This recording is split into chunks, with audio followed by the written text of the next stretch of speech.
My dear friend, the first thing I want you to understand is this. The universe doesn't listen to what you say. It only senses who you are. People are accustomed to using words to beg. They recite affirmations. They repeat their desires. They pray with words. But Yogananda emphasizes a profound truth. Words have no power if the consciousness behind them is fragmented. The universe operates through consciousness, not language. And your consciousness is not in the words you utter. It is in the state of being you are living each second. 1. Consciousness is the root. Thinking is merely the branch. Thinking is the surface vibration. Consciousness is the ocean beneath. You may think about wealth, but if your consciousness remains one of scarcity, the universe receives only one signal: scarcity. You can talk about love, but if within you is the fear of abandonment, the universe will only respond with a corresponding experience. Paramahansa Yogananda once said, "The human mind is like a lens. When it is clouded by ignorance, the light of God cannot pass through." What does this mean? It means desire is not wrong, but the consciousness that gives rise to desire is the decisive factor. 2. The difference between desire and knowing that it already exists. Ordinary desire arises from the feeling of not having. The state of enlightenment arises from the realization that all possibilities already exist in the higher consciousness. Yogananda did not teach his students to desire much. He taught them to enter a state of oneness, where desire is no longer a plea, but becomes a vibrating command. When you want, you are saying to the universe, "I don't have it yet." When you know, you are saying to the universe, "It already exists in the field of consciousness." And the universe only responds to the second. 3. When does desire become a command to the universe? Desire becomes a command when it does not stem from fear. It does not stem from lack. It does not aim to fill the personal ego, but it stems from consciousness already residing in fullness. Yogananda calls this the state. Divine conviction. This is not a psychological belief. This is a state of unwavering knowing. In this state, you do not ask, "Will the universe give it to me?" You simply recognize, it already is. And at that very moment, time dissolves. The response becomes instantaneous, not because the universe is in a hurry, but because there is no longer any resistance within you. The secret of instant response, the state of non-deprivation. If you ask me, what is the one thing that prevents desires from coming true? I would answer without hesitation, the state of deprivation. Deprivation isn't just a lack of money. Deprivation is the feeling of being detached from the source. 1. Deprivation, the frequency that blocks miracles. You can try all sorts of techniques, but if inside you are saying, "I need this to be happy," then you are sending a very clear message to the universe. I am not complete. The universe doesn't punish you for that. The universe simply reflects truthfully. Yogananda once taught, when people seek God to fill the void, they don't find Him. When they realize God is already complete within them, everything comes to them. 2. Complete consciousness. The door opens instantly. When you dwell in a state of completeness, desire no longer carries the energy of demanding. Desire becomes a natural expansion of consciousness. At this point, you don't need the universe to prove anything to you. And paradoxically, that's when the universe responds fastest, because there is no more pull, no more internal conflict, no more two opposing signals simultaneously. 3. When you don't need, the universe immediately gives. This is a secret that very few dare to confront. You don't receive because you need. You receive when you no longer need to feel complete. Paramahansa Yogananda calls this the state of inner sovereignty. In this state, you stand firm within yourself. You don't ask. You don't beg. You don't bargain with the universe. You exist, and the universe, which is merely a perfect mirror, reflects that very wholeness in form, the secret of instant response, the state of non-deprivation. My dear friend, if I had to summarize the entirety of Paramahansa Yogananda's teachings on spiritual attainment and the creation of reality into a single key, it would be this. The universe responds instantly not because you asked correctly, but because you are no longer in a state of deprivation. People often think of deprivation as being only related to material things, but in the view of enlightened beings, deprivation is a state of consciousness, not a circumstance. 1. Deprivation is the memory of separation from the source. According to Yogananda, all human suffering stems from the illusion of separation. Separation from the higher consciousness, separation from life, separation from the divine nature within oneself. When you feel a sense of lack, what you are truly feeling is, I am not connected. And at that very moment, you emit a very clear vibration. I am standing outside the flow. The universe cannot immediately respond to a consciousness that is placing itself outside the whole, because the universe only operates through unity. 2. Why lack distorts the signal sent. Observe the state of lack closely, and you will see that it always carries 3 layers of energy. Fear, fear of not having, fear of losing, fear of not having enough. Doubt, doubt about oneself, doubt about God, doubt about life. Time, the desire to cling to when, how long, will it be enough? Yogananda taught that where there is time, there is the individual ego. Where there is the ego, there cannot be the full manifestation of God. You can pray for what is right, but if it is shrouded in fear and time, the universe can only respond slowly, distortedly, or vaguely. 3. The state of not lacking is not indifference. Many people mistakenly believe that not lacking means not caring, not desiring, not desiring. This is completely wrong. Not lacking does not mean you give up your aspirations. Not lacking means you do not place your happiness and the value of your existence on the outcome. Paramahansa Yogananda still had aspirations. He wished to spread Kriya Yoga to the whole world.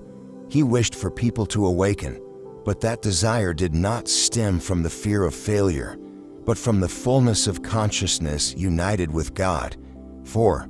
When consciousness is full, the desire becomes light. There's a very clear sign for you to check. If desire makes you tense, it stems from lack. If desire makes you calm and clear, it stems from abundance. In a state of abundance, you don't cling emotionally to the outcome. You don't need the universe to prove your worth. You don't constantly check whether it has arrived yet. It is this release of tension that allows the flow of energy to be unobstructed. And when there is no resistance, the response becomes instantaneous, not in physical time, but in the perfect arrangement of the universe. 5. The divine paradox. When you don't need it, you receive it. Yogananda once emphasized a paradox that the ego finds difficult to accept. God is not moved by pleading. He reveals himself before quiet certainty.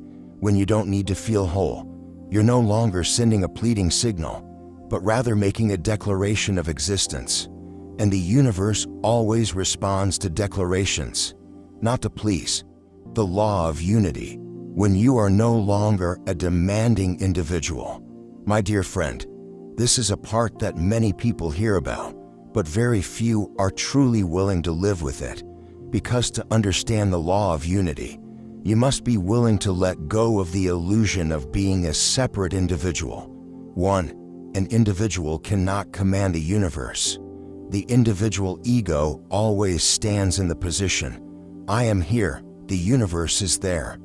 And from that position, it asks, demands, organs. But according to Yogananda, this is the weakest position possible, because There is no outside for you to ask. There is only one being experiencing itself. When you are still a separate individual, every desire of yours is a request. And let me always imply that I have no right to. What is unification according to Paramahansa Yogananda? Unification is not a philosophical concept. Unification is the state of direct awareness that your consciousness and the universal consciousness are inseparable. The life force operating within you is also operating in all forms. You are not sending your desires anywhere. You are simply activating an already existing potential. In this state, you no longer say, "I want the universe to give me," but rather, "I am allowing this to manifest." Free, when desires no longer bear individual fingerprints. An individual desire always carries self-interest, comparison, fear of inferiority. A desire arising from unification carries harmony, benefit for the whole, the feeling of the correct cosmic order. Yogananda taught, when human desires align with God's will, it takes no time to materialize, not because God favors us, but because there is no longer conflict in the field of consciousness. For, from "I want" to "this is happening," the most crucial moment of transformation is when a shift occurs within you. From "I want" to "I know," not through forced thinking, but through direct experience in meditation and mindfulness. When you live in oneness, you don't try to control the outcome. You don't worry about form. You believe in the inherent wisdom of life. And that very belief is the most powerful creative force. 5. When there is no one left to demand, everything comes naturally. This is the culmination of the law of unity.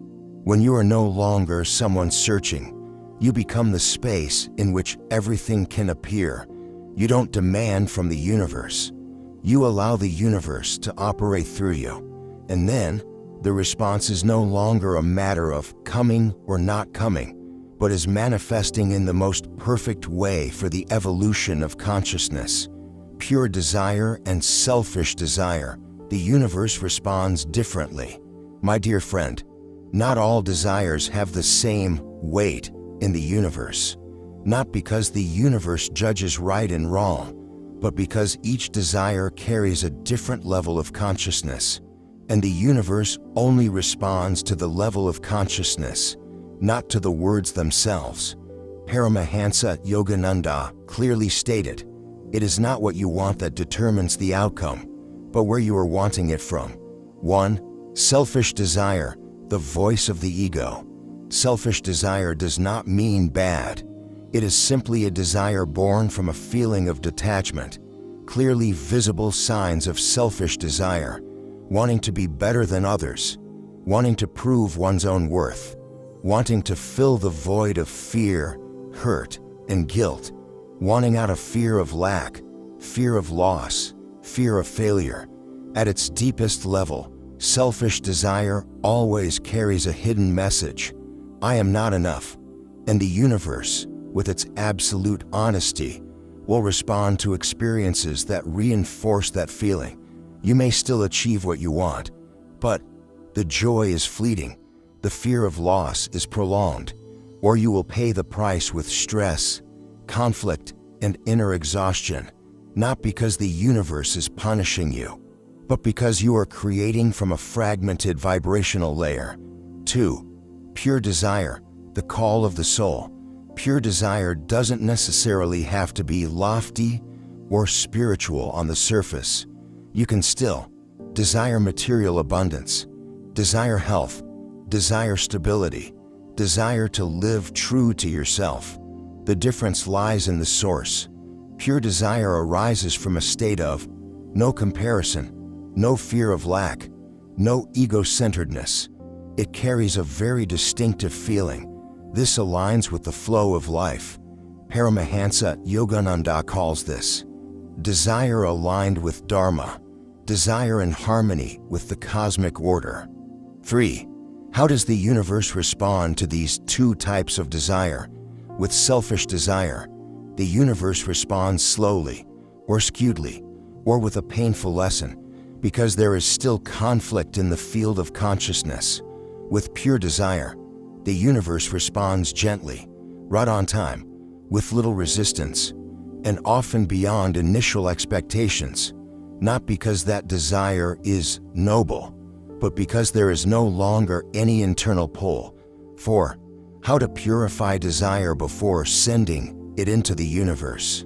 Yogananda did not advise his students to eliminate desire. He taught them to purify desire. You can ask yourself 3 questions very honestly. If this doesn't happen, will I still be at peace? Will this close or open my heart? Do I want this out of fear or because life wants to manifest itself through me? Just be honest with those 3 questions. Selfish desire will reveal itself, and pure desire will shine forth. When the universe is silent, and why it's a blessing. 1. The universe is silent not because you did something wrong.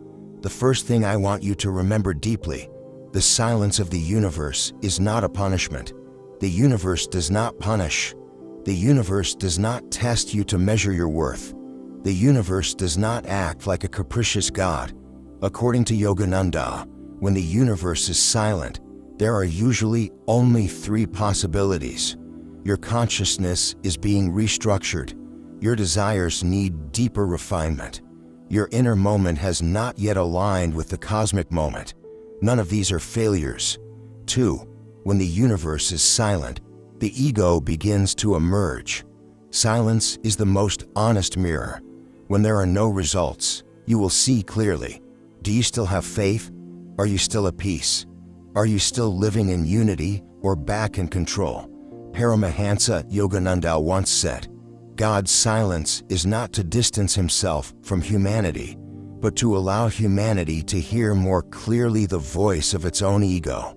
It is in that silence that you realize what is true faith and what is false expectation. 3. Procrastination is a rearrangement of inner order.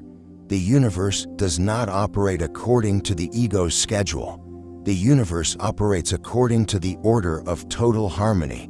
If a desire manifests when you are not mature enough to hold on to it, you will become dependent on it. You will lose yourself in the result. Then that manifestation is no longer a blessing. Yogananda taught that God does not give people what they want. He gives people what they are ready to become. 4. The universe is silent to teach you to live unconditionally. One of the most profound lessons of enlightenment is learning to live fully without proof. When you still need results to believe in the universe, believe in the path, believe in yourself, then that belief is still conditional. Silence is your opportunity to love without expecting anything in return, believe without needing confirmation, dwell without expecting results. And at that very moment, you are entering inner freedom. 5. When silence ends, everything comes in silence. Another paradox that Yogananda points out: when you stop asking, when you stop waiting, when you stop measuring, has it arrived yet? Then the manifestation happens, without noise, without warning, without proof, because at that moment, you are no longer standing outside of life, waiting. You are inside the flow. Namaste.